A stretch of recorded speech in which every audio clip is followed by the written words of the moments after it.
oldurdum, böpеңнің тербеп бесігін, әкемнің даңқын асырдым. Елеусіз емес еш үлгім, кем қылмай елден өсірдім.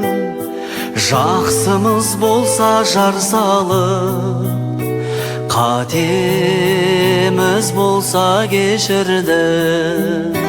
Қашанда балам, қарыздар саған, жер бетіндегі ең сұлу адам, ол менің анам.